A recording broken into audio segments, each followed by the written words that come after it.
Most people go their entire lives without truly knowing who they are. Are you one of them? Let's be honest. We like to think we know ourselves, but do we really? Think about it. How often do you stop and question why you think the way you do, or why you act a certain way in certain situations? It's not something most of us do daily. But here's the thing. If you don't really know yourself, how can you make decisions that truly make you happy?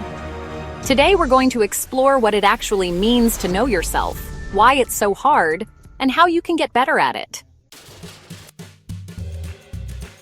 Knowing yourself isn't just about your name, age, or favorite color. It's about understanding what drives you. What are your values? What do you believe in? What triggers you? What brings you peace?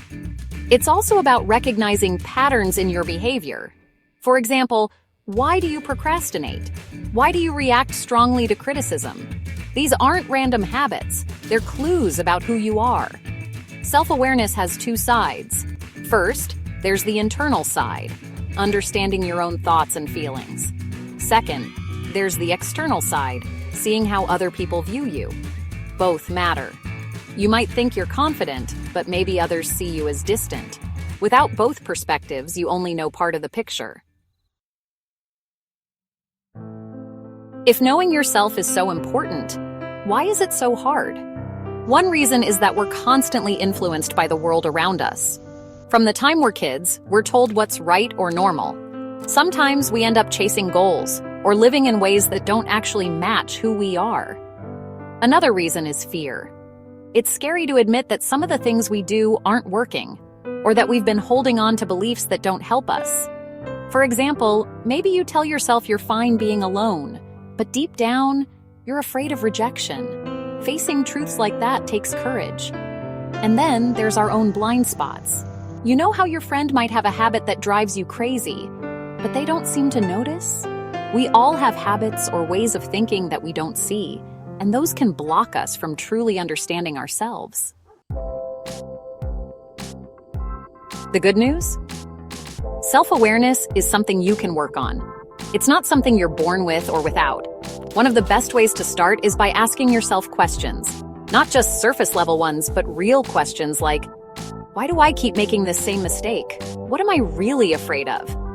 What actually makes me happy, not what should make me happy? Journaling can be super helpful for this. When you write things down, it's like having a conversation with yourself. Things that felt messy in your head start to make sense. Another tool? Feedback.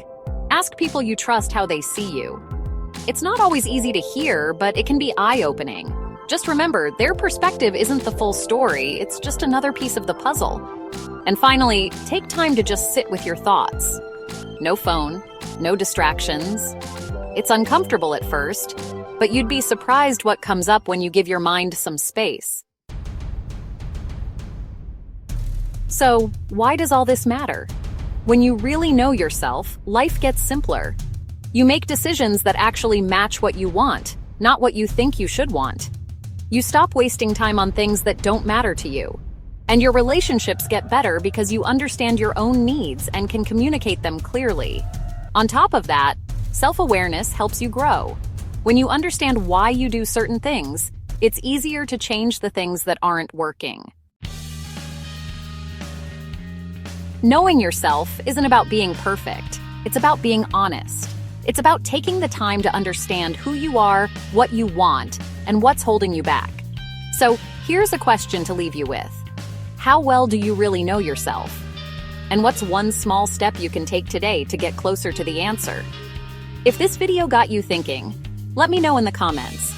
Thank you for watching, and don't forget to hit subscribe for more videos from Everyday Mindset.